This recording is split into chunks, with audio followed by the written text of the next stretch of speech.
നമസ്കാരം. ഞാൻ പെരിങ്ങമല ഗ്രാമപഞ്ചായത്ത് പ്രസിഡന്റ് ശ്രീമാൻ പി.എൻ. അരുൺകുമാർ അവர்களോടൊപ്പമാണ്.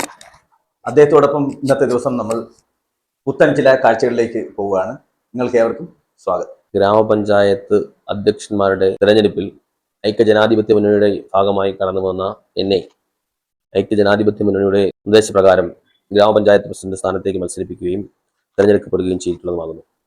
UDF നേതൃത്വത്തിലുള്ള ഒരു തെരഞ്ഞെടുപ്പ് കമ്മിറ്റി UDF അധികാരത്തിലെത്തിയാൽ ചെയ്യുന്ന കാര്യങ്ങളെക്കുറിച്ച് ഒരു വികസന രേഖ തയ്യാറാക്കിയിരുന്നു. ഈ വികസന രേഖയിൽ പ്രധാനമായും കാർഷിക മേഖലയ്ക്ക് പ്രാധാന്യം കൊടുക്കുന്ന പദ്ധതികൾക്ക് ആസൂത്രണം ചെയ്തിട്ടുണ്ടായിരുന്നു. അതിന്റെ ഭാഗമായിരുന്നു നമ്മുടെ മലയോര ഗ്രാമപഞ്ചായത്ത് നിലയിൽ ഏറ്റവും കൂടുതൽ കാട്ടുപന്നികളുടെയും മറ്റ് വന്യമൃഗങ്ങളുടെയും സൂക്ഷ്മമായിട്ടുള്ള പ്രശ്നങ്ങളെ നേരിടുന്ന ഒരു പ്രദേശമാണ് നമ്മുടെ പെരിങ്ങമല ഗ്രാമപഞ്ചായത്ത്, മലയോര പഞ്ചായത്താണ്.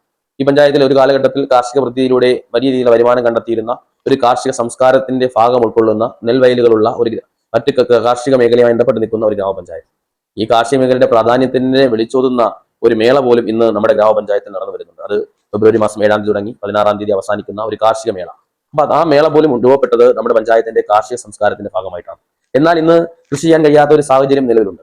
അത് പരിഹരിക്കുന്നതിന് വേണ്ടി സർക്കാർ ഇറക്കിയ ഉത്തരവ് കാട്ടുപന്നികളെ നാട്ടുപ്രദേശങ്ങളിൽ കടന്നു വന്നാൽ അതിനെ വെടിവെച്ച് കൊല്ലാൻ കഴിയുന്ന ഒരു ഉത്തരവ്. ആ ഉത്തരവാണ് ഈ ഭരണസമിതി അധികാരത്തിലെത്തി ഡിസംബർ മാസം 27-ാം തീയതി ആദ്യം ഏറ്റെടുക്കുകയും അതിന്റെ ഭാഗമായിട്ടുള്ള പ്രവർത്തനങ്ങൾ സുസ്ഥിരമായ രീതിയിൽ നടന്നു വരികയുമാണ്. അതിന് ഒരു വളരെ പൊതുജനങ്ങളുടെ ഭാഗത്ത് വളരെ നല്ലൊരു പിന്തുണയാണ് ലഭിച്ചത്. അതോടൊപ്പം തന്നെ നമ്മുടെ ഭരണസമിതി അധികാരത്തിലെത്തുമ്പോൾ തന്നെ എത്തുന്നതിന് മുമ്പ് തന്നെ നമ്മൾ പ്രഖ്യാപിച്ചിട്ടുള്ള കുടിവെള്ളവുമായി ബന്ധപ്പെട്ട ജലജീവൻ മിഷൻ എന്ന് പറയുന്ന ഒരു പദ്ധതി നിങ്ങളുടെ ഗ്രാമപഞ്ചായത്തിലെ പൊന്മുടി ഒഴികെയുള്ള മറ്റ് 18 വാർഡുകളിലും കുടിവെള്ളം എത്തിക്കാൻ കഴിയുന്ന ഒരു ബൃഹത്തായ പദ്ധതി. ആ പദ്ധതിയുടെ പ്രവർത്തനങ്ങൾക്ക് അതിന്റെ ഭൂമി വാങ്ങിക്കൊടുക്കുന്ന അടക്കമുള്ള കാര്യങ്ങളിലേക്ക് ഈ ഭരണസമിതി ഇപ്പോൾ കിടക്കാൻ ഒരു സാഹചര്യമാണുള്ളത്.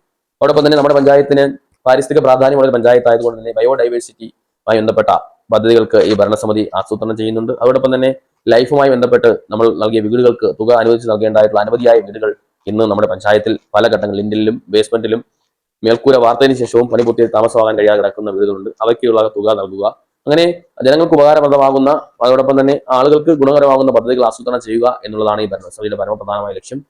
ഒരു റോഡ് കോൺക്രീറ്റ് ചെയ്യുക അല്ലെങ്കിൽ പാലം നിർമ്മിക്കുക എന്നതിനപ്പുറത്തേക്ക് ഗ്രാമപഞ്ചായത്തിനും സ്ഥായിയായതും എന്നാൽ നാളുകളിൽ ഉത്പാദനപരമായ ഉപയോഗം കിട്ടുന്ന തരത്തിലുള്ള പദ്ധതികളെ കുറിച്ച് ഈ ഭരണസമിതി ആലോചിക്കുന്നുണ്ട്. അതിന് വേണ്ട എല്ലാ പിന്തുണയും നല്ല പ്രവർത്തനങ്ങൾക്കും ഉള്ള പിന്തുണ എല്ലാവരുടെയും ഭാഗത്തുനിന്ന് ഉണ്ടാകണമെന്ന് അഭ്യർത്ഥിക്കുകയാണ്. ഒന്ന് ചോദിച്ചോട്ടെ, താങ്കൾ ഭരണസമിതിയിലേക്ക് പ്രവേശിച്ചപ്പോൾ ആദ്യമായി ഒപ്പിട്ട ഒരു സുപ്രധാനമായ ഒരു ന്യൂസിനെ കുറിച്ച് നമ്മൾ അറിയുണ്ടായി. അതാണിപ്പോൾ നമ്മുടെ ചാനലിന് ഇവിടെ അങ്ങയുടെ ശ്രദ്ധ കേന്ദ്രീകരിക്കാൻ ഇവിടെ എത്താൻ കഴിഞ്ഞു. അപ്പോൾ ആ സുപ്രധാനമായ ആ തീരുമാനത്തെ കുറിച്ച് ഒന്ന് പറയാമോ? അതാണ് ഞാൻ തുടക്കത്തിൽ പറഞ്ഞത്, കാട്ടുപന്നികളെ വെടിവെക്കുന്ന, അതായത് ഒരു മലയോര ഗ്രാമപഞ്ചായത്ത് നിലയിൽ കൃഷിയെ കർഷകനെ ഏറ്റവും കൂടുതൽ ബാധിക്കുന്ന ഒരു പ്രശ്നം. ആ പ്രശ്നത്തിന് പരിഹരിക്കുവാൻ കഴിയുന്ന നിലവിലുള്ള സർക്കാർ ഉത്തരവ് ഗ്രാമപഞ്ചായത്ത് പ്രസിഡന്റുമാരെ വൈൽഡ് ലൈഫ് വാർഡന്മാരായി അംഗീകരിച്ചുകൊണ്ടുള്ള ഉത്തരവാണ്. ആ ഉത്തരവ് നടപ്പാക്കലാണ് ആദ്യമായി ചെയ്തത്. അതിന് വളരെയധികം ഒരു ജനസ്വീകാര്യത കിട്ടിയിട്ടുമുണ്ട് എന്നാണ് മനസ്സിലാക്കുന്നത്. അതിനകത്ത് ലൈസൻസ്ഡ് ആയിട്ടുള്ള നിയോഗിച്ചു കഴിഞ്ഞു. അതെ, 3 ആളുകളെ നിയോഗിച്ചു. അവരെ DFO എംപാനൽ ചെയ്തിട്ടുള്ള ആ ലിസ്റ്റിൽ ഉൾപ്പെട്ടിട്ടുള്ള അംഗീകൃത ഷൂട്ടർമാരെയാണ് അതിനായി നിയോഗിച്ചിട്ടുള്ളത്. എത്ര പേരെ നിയോഗിച്ചു? 3 പേരെ നിയോഗിച്ചു. അവരൊക്കെ ലൈസൻസ്ഡ് ആയിട്ടുള്ള. അതെ, ഇതുവരെ അവരുടെ പ്രവർത്തനം ആരംഭിച്ചു. 11ഓളം പന്നികളെ ആ ദിവസം ഇറങ്ങിയ ദിവസം തന്നെ കൊല്ലുകയും 6 എണ്ണത്തോളം അവർ വെടിവെച്ചു. അതിൽ 4 എണ്ണത്തിന്റെ മൃതശരീരം കിട്ടുകയും ചെയ്തിട്ടുണ്ട്. എങ്ങനെയാണ് അതിന്റെ പ്രൊസീജിയർ വരുന്നത്? ഫോറസ്റ്റ് ഉദ്യോഗസ്ഥരുമായി റേഞ്ച് ഓഫീസുമായിട്ട് ബന്ധപ്പെട്ടാണോ ചെയ്യുന്നത്? അതെ, അങ്ങനെയല്ല. അതിനകത്ത് നമുക്ക് DFO അംഗീകരിച്ച ലിസ്റ്റിലുള്ള ആളുകളെ നമ്മൾ നിയമിച്ചു കഴിഞ്ഞാൽ വനം വകുപ്പ് ഉദ്യോഗസ്ഥരുമായി വിവരം ഷൂട്ട് ചെയ്യുന്ന ദിവസങ്ങൾ അവർ റിപ്പോർട്ട് ചെയ്യുകയും ഓരോന്നും കൊല്ലുന്നതിനെ സംബന്ധിക്കുന്നതും ആ വിവരങ്ങൾ അവർ റേഞ്ച് ഓഫീസിനെ അറിയിക്കുകയും ചെയ്യുക എന്നുള്ളതാണ്. അത് ബന്ധപ്പെട്ട ഈ നിയമിച്ച ആളുകൾ തന്നെ അത് കൃത്യമായി ചെയ്യുന്നുണ്ട്. ആറോയുടെ കറവോടുകൂടി തന്നെയാണ് നടക്കുന്നത്. അതെ, അത് നിയമപരമായിട്ടാണല്ലോ. വളരെ സുസ്ഥിരമായ നല്ല ഒരു പ്രവർത്തനമാണത്. അതോടൊപ്പം ഈ പന്നികളെ ഷൂട്ട് ചെയ്യുന്ന സമയത്ത് ഈ ആറോയുടെ ഓഫീസുമായി ബന്ധപ്പെട്ട ആരെങ്കിലും കൂടെ കാണാറുണ്ടോ? അവർ നിയോഗിക്കുന്ന ഉദ്യോഗസ്ഥരെ അറിയിച്ചതിന് ശേഷമാണ് അതിന്റെ മറ്റു കാര്യങ്ങൾ ചെയ്യുന്നത് അല്ലെ? അപ്പോൾ അതിൽ ഈ മേഖലയിൽ കാർഷിക മേഖല തകരാൻ തന്നെ കാരണം ഒരു കാലഘട്ടത്തിൽ ഈ പന്നിശല്യം കൂടുതലായതുകൊണ്ടാണ്. ഇപ്പൊ പന്നിശല്യം മാത്രമല്ലല്ലോ നമ്മുടെ നാട്ടിൽ നടക്കുന്നത്, അതിനെ കുറിച്ചൊന്നും പറയാം. പന്നിശല്യം മാത്രമല്ല, കാട്ടുമൃഗങ്ങളുടെ കാട്ടുപോത്തിന്റെ ശല്യമുണ്ട്. പക്ഷെ അതിന് നമുക്ക് പരിഹരിക്കുന്നത് നമ്മുടെ നിലവിൽ ഒരു സംവിധാനവുമില്ല. പിന്നെ കുരങ്ങിന്റെ കാര്യത്തിൽ ഒരു സംവിധാനം ഉണ്ടാകുമെന്നാണ് ഇപ്പോൾ അറിയാൻ കഴിയുന്നത്. കുരങ്ങുകളെ നാട്ടുകുരങ്ങുകളായി പ്രഖ്യാപിച്ചുകൊണ്ട് അത്തരത്തിലുള്ള കുരങ്ങുകളെ നശിപ്പിക്കുവാൻ ഉള്ള ഒരു ഉത്തരവ് പന്നിയുടെ കാര്യത്തിൽ ഉണ്ടായതുപോലെ ഉടൻ ഉണ്ടാകുമെന്നാണ് പറയുന്നത്. അത് വന്നു കഴിഞ്ഞാൽ അതും വളരെ അടിയന്തരമായി തന്നെ നടപ്പാക്കുന്നതാണ്. പിന്നെയുള്ളതെന്ന് പറയുന്ന മയിലിന്റെ പ്രശ്നമാണ്. അത് നമുക്ക് പരിഹരിക്കുന്നതിന് മറ്റു നിലവിൽ മാർഗ്ഗങ്ങളില്ല. ഇതിനുമപ്പുറം കൃഷി ചെയ്യുന്നതിനുണ്ടാകുന്ന ഈ കാർഷിക മേഖലയിൽ നിന്നുള്ള ലാഭം ഇതിന് കർഷകന് കൃത്യമായ വില ലഭിക്കുന്നില്ല എന്നുള്ളതും കർഷകർ ഇതിൽ നിന്ന് പിന്തിരിപ്പിക്കുന്നുണ്ട്. നെൽവയലുകളൊക്കെ തന്നെ ഇന്നും നമുക്ക് അന്യം നിന്നുകൊണ്ടിരിക്കുന്ന ഒരു സാഹചര്യത്തിലാണ്. ഈ കാട്ടുമൃഗങ്ങൾ കുരങ്ങുൾപ്പെടെയുള്ളവ നാട്ടിലേക്ക് വന്നത് ഭക്ഷണം കിട്ടാത്തതിന്റെ അപര്യാപ്തത കൊണ്ടാണ്. അതെ, അതിനുള്ള ഫുഡ് അവർക്ക് വേണ്ടിയിട്ടുള്ള സപ്പോർട്ട്, പപ്പയ്ക്ക തുടങ്ങിയ കുറെ സാധനങ്ങളുണ്ട്. ഇതൊക്കെ വനം വകുപ്പിന് തന്നെ ഈ വനത്തിനകത്ത് കൃഷി ചെയ്ത് അവർക്ക് വേണ്ട പ്രോത്സാഹനം കൊടുത്തു. ഇത് പ്രധാനമായിട്ടും ഈ കാട്ടുമൃഗങ്ങൾ നാട്ടിലേക്ക് വരാനുണ്ടായ ഒരു സാഹചര്യം നമ്മുടെ ഈ ഉണ്ടായിരുന്ന വനങ്ങളെ, സ്വാഭാവിക വനങ്ങളെ വെട്ടിമാറ്റിയതിനു ശേഷം ജൂക്കാലി, അൽക്കേഷ്യ പോലുള്ള, മാഞ്ചിയം പോലുള്ള മരങ്ങൾ നച്ചുപിടിപ്പിച്ചതിന്റെ ഭാഗമായി അവിടെ ഉണ്ടായിരുന്ന സ്വാഭാവിക ആവാസ വ്യവസ്ഥ തകർക്കപ്പെട്ടു. സ്വാഭാവികമായിട്ടും മൃഗങ്ങളെ സംബന്ധിച്ചിടത്തോളം, മനുഷ്യരെ സംബന്ധിച്ചിടത്തോളം ആവശ്യമായ ഒരു ഘടകം ആഹാരം തന്നെയാണ്. സ്വാഭാവികമായിട്ട് അവിടെ ലഭിക്കാതെ വരുമ്പോൾ അത് സുലഭമായി കിട്ടുന്ന ഒരു പ്രദേശം നാട്ടിലേക്ക് അത് കടന്നു വരുന്നു. ഇനി അത് ചെയ്യാൻ കഴിയുന്നത് ഒരു സാമൂഹിക വനവൽക്കരണത്തിലൂടെ, ഈ പറഞ്ഞതുപോലെ തന്നെ വല്ല ഫ്രൂട്ട്സ് പ്ലാന്റുകളോ ഒക്കെ ഉൾവനങ്ങളിൽ സ്ഥാപിച്ചുകൊണ്ട് കൃത്രിമമായിട്ടുള്ള ജലാശയങ്ങളൊക്കെ സൃഷ്ടിച്ചുകൊണ്ട് ഇത് ചെയ്തു കഴിഞ്ഞാൽ അവ ആ വനത്തിൽ തന്നെ കഴിയുന്നതായിരിക്കും. അപ്പൊ അതിനുള്ളൊരു സാഹചര്യം വനം വകുപ്പ് തന്നെ ഒരുക്കേണ്ടതായിട്ടുണ്ട്. അതിന് പഞ്ചായത്തോ ഗവൺമെന്റോ മാത്രം വിചാരിച്ചാൽ കഴിയുന്ന ഒരു കാര്യമല്ല. അതിന് കേന്ദ്ര നിയമത്തിന്റെ ഭാഗമായിട്ടുള്ള അമെന്റ്മെന്റുകൾ വരണം അത്തരത്തിലുള്ള കാര്യങ്ങൾ ചെയ്യുന്നതിന്. ഇതിനകത്തിപ്പോൾ ചെയ്യാൻ കഴിയുന്ന ഒരു കാര്യം, മഹാത്മാഗാന്ധി ദേശീയ ഗ്രാമീണ തൊഴിലുറപ്പ് പദ്ധതിയുമായി ബന്ധപ്പെട്ട് കൺവർജൻസി പ്രോജക്റ്റുകളായി വനംവകുപ്പിന്റെ കൂടി, അതായത് കേന്ദ്ര നിയമമാണല്ലോ തൊഴിലുറപ്പ് നിയമം, അപ്പൊ അതിനകത്ത് സംയോജിപ്പിച്ചുകൊണ്ട് അത്തരത്തിലുള്ള പ്രദേശങ്ങളിൽ ഈ കാര്യങ്ങൾ ചെയ്യുന്നതിന് വേണ്ടി ചെയ്താൽ അത് ഫലപ്രദമാവുകയും വന്യമൃഗങ്ങളുടെ ശല്യം പൂർണ്ണമായും തടയുന്നതിനും കഴിയുന്ന ഒരു സാഹചര്യം ഉണ്ടാവുകയും ചെയ്യും. അതെ. അപ്പൊ അതില് ഞങ്ങളൊക്കെ ചിന്തിക്കുന്നത് ഈ കുരങ്ങ് പോലുള്ള ജീവികളെയൊക്കെ കൊല്ലുന്നതിനേക്കാളും അവരെ റീഹാബിലിറ്റ് ചെയ്യണം, അവരുടെ സ്വന്തം സ്ഥലത്ത് വനത്തിനുള്ളിൽ തന്നെ റീഹാബിലിറ്റ് ചെയ്യണം എന്നുള്ളതാണ് ഞങ്ങളെ പോലുള്ള മൃഗസ്നേഹികളുടെ ആഗ്രഹം.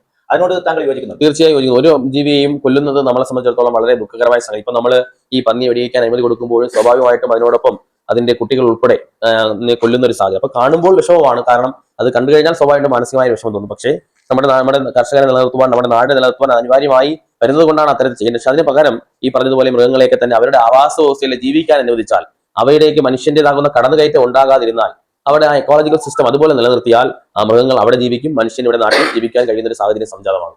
അതെ, അത് അങ്ങ് പറഞ്ഞതുപോലെ ഈ പന്നികളുടെ ഒരു വിഷയം, ആക്സിഡന്റ് കൂട്ടുന്നുണ്ട് പന്നികൾ ഇപ്പോൾ. അതായത് 5-5:30 മണിക്ക് ശേഷം ആക്സിഡന്റ് കൂടുതൽ നടക്കുന്നുണ്ട്. പന്നികൾ റോഡിലാണ്.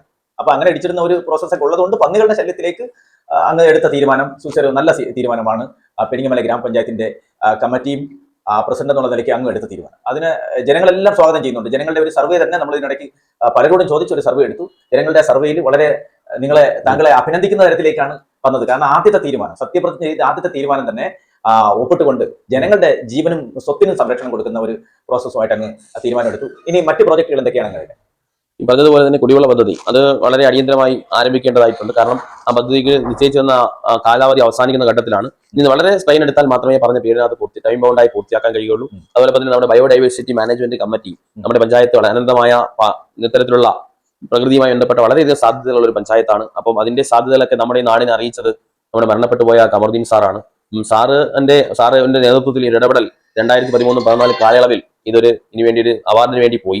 നമ്മുടെ ദേശീയ തലത്തിൽ 2ാം സ്ഥാനത്ത് വരെ എത്തിയെങ്കിൽ മറ്റു ചില കാരണങ്ങളാൽ അതൊന്ന് തള്ളിപ്പോകുന്ന ഒരു സാഹചര്യം ഉണ്ടായത്. അത് പുനഃ സാറിന്റെ ആ ഓർമ്മകൾ നിൽക്കുന്ന ഈ മണ്ണിൽ അത്തരത്തിൽ അതിനെ പുനർജീവിപ്പിച്ചു കൊണ്ടുവരുന്നതിനും ആ ഒരു ബയോഡൈവേഴ്സിറ്റി മാനേജ്മെന്റ് കമ്മിറ്റിയുടെ അംഗീകാരം നേടിയെടുക്കുന്നതിനുള്ള ശ്രമങ്ങൾ ഉണ്ടാകും. അതിനോടൊപ്പം തന്നെ ഈ പറഞ്ഞ പാരിസ്ഥിതിക പ്രാധാന്യമുള്ള പദ്ധതികൾക്ക് ഈ ഭരണസമിതി പ്രാധാന്യം കൊടുക്കും. കാരണം ഈ പഞ്ചായത്തിൽ നടന്നിട്ടുള്ള മാലിന്യ പാലാന്റെ സമരമായിരുന്നാലും, അതോടൊപ്പം തന്നെ ഓടിച്ചുട്ട പടുക്കയിൽ നടന്ന IMAയുടെ മാലിന്യ പ്ലാനെതിരായി നടന്ന സമരമൊക്കെ തന്നെ നേതൃത്വം കൊടുത്തിട്ടുള്ള ഒരു ആളുകളാണ് ഇന്ന് ഭരണസമിതിയുടെ ഭാഗമായി നിൽക്കുന്നതും ആ മുന്നണിയുമാണെന്ന് ഈ പഞ്ചായത്തിന്റെ ഭരണസമിതിയിലുള്ളത്. അപ്പൊ അത്തരത്തിലുള്ള പദ്ധതികൾക്ക് വലിയ പ്രാധാന്യം ഉണ്ടാകും. പിന്നെ പണി പൂർത്തിയാത്ത ഒരു ചോദ്യം കൂടി, അങ്ങയുടെ വിലപ്പെട്ട സമയം ഇതിൽ ഒരു ചോദ്യത്തിനൂടെ ആൻസർ ചോദിക്കാം. നമ്മുടെ ഈ ഭവന പദ്ധതികളുടെ പണികൾ ഒരിടത്തും പൂർത്തിയായിട്ടില്ല. ഒട്ടുമിക്ക പഞ്ചായത്തിൽ, പെരിങ്ങമല പഞ്ചായത്തിൽ ഏറെക്കുറെ പൂർത്തിയായിട്ടുണ്ടെങ്കിലും പല സ്ഥലങ്ങളിലും ബാക്കി തുക കിട്ടാതെ പല കോളനികളായിക്കോട്ടെ, ഒരു ജാതിയുടെ എന്ന് മാത്രമല്ല മുഴുവൻ പേരുടെയും, അതിൽ പ്രത്യേകിച്ച് ഇവിടുത്തെ കോളനിവാസികളൊക്കെ നമ്മൾ കാണുന്നുണ്ടായി. ഇവിടെയൊക്കെ വീടിന്റെ പണി പൂർത്തിയായിട്ടില്ല. അത് അങ്ങ് ഇടപെട്ടുകൊണ്ട് ബാക്കി തുക കൂടി കൊടുക്കാൻ, മറ്റ് നിയമപ്രശ്നങ്ങൾ, പാവങ്ങളടുത്ത് എപ്പോഴും നിയമമാണല്ലോ, സാധാരണക്കാർക്കാണല്ലോ നിയമബാധകം.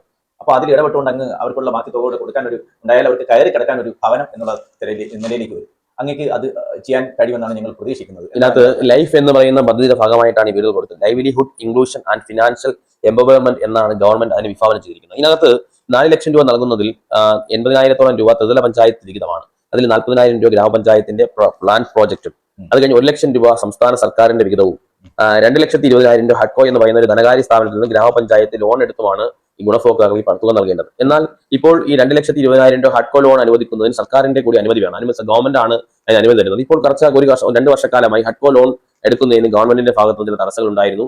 ഇപ്പോൾ അത് മാറിയിട്ടുണ്ട് എന്ന് അറിയുന്നു. ഇപ്പൊ അതിനുവേണ്ടിയുള്ള പുതിയ ഉത്തരവുകൾ ഈ വരുന്ന ആഴ്ചകളിൽ തന്നെ ഉണ്ടാകും എന്ന് പറയുന്നു. അങ്ങനെയാണ് എങ്കിൽ എനിക്ക് തോന്നുന്നു ഒരു ജനുവരി 15 കൂടി ഈ ഗുണഭോക്താക്കൾക്ക് തുക കൈമാറാനുള്ള ഒരു സാഹചര്യം ഉണ്ടാകും. അതിൽ 2,20,000 രൂപയാണ് ഹഡ്കോ ലോൺ അനുവദിച്ചിരുന്നെങ്കിൽ ഇപ്പോൾ 2 ലക്ഷം രൂപയാക്കി 20,000 കുറച്ചിട്ടുണ്ട്.